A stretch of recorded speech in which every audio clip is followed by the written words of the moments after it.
బలిని శిక్షించబోతున్న వామన ప్రభువును బ్రహ్మదేవుడు, స్వామి, ఇంత మహాభక్తుణ్ణి బంధించడం న్యాయమా అంటూ ఇలా వేడుకున్నాడు.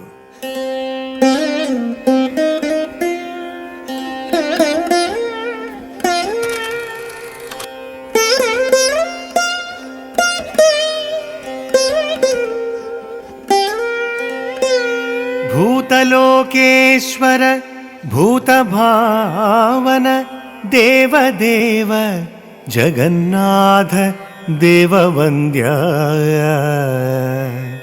తన సొమ్ము సకలంబు తప్పక నీకిచ్చే దండయోగ్యుడు కాడు దానపరుడు, కరుణింపనర్హుండు కమలలోచన నీకు విడిపింపు మీతని వెరపు తీర్చి, తోయపూరముసల్లి దూర్వాంకురంబుల చీరి నీ పదములర్చించునట్టి భక్తియుక్తుడు,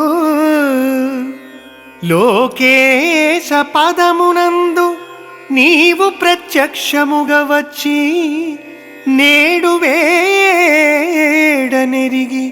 తన రాజ్యమంతయునిచ్చినట్టి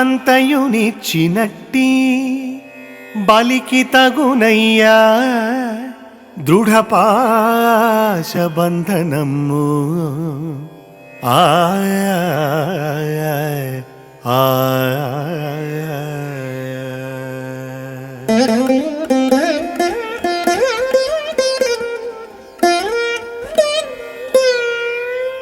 ప్రాణిలోకాలన్నింటికీ ప్రభుడవు, ప్రాణుల యోగక్షేమాలన్నింటినీ అరసికొనేవాడవు అయిన దేవదేవా, జగన్నాథ, ఈ బలి తన సొమ్మునంతా నీకు సమర్పించుకున్నాడు. దండింపదగినవాడు కాడు, గొప్ప దాత, నీ దయకు యోగ్యుడు. ఇతనిని బంధం నుండి విముక్తుణ్ణి చెయ్యి, కరుణించు స్వామి. ఇతనికి అభయమిచ్చి కాపాడు.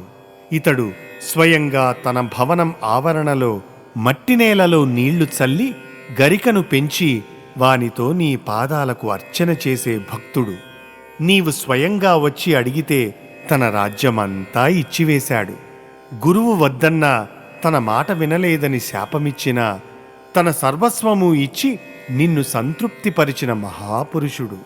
ఇట్టివానికి ఈ బంధమేలా అని బలిచక్రవర్తిని చుట్టుకున్న పాశబంధాన్ని తొలగించమని ప్రభువును ప్రార్థించాడు.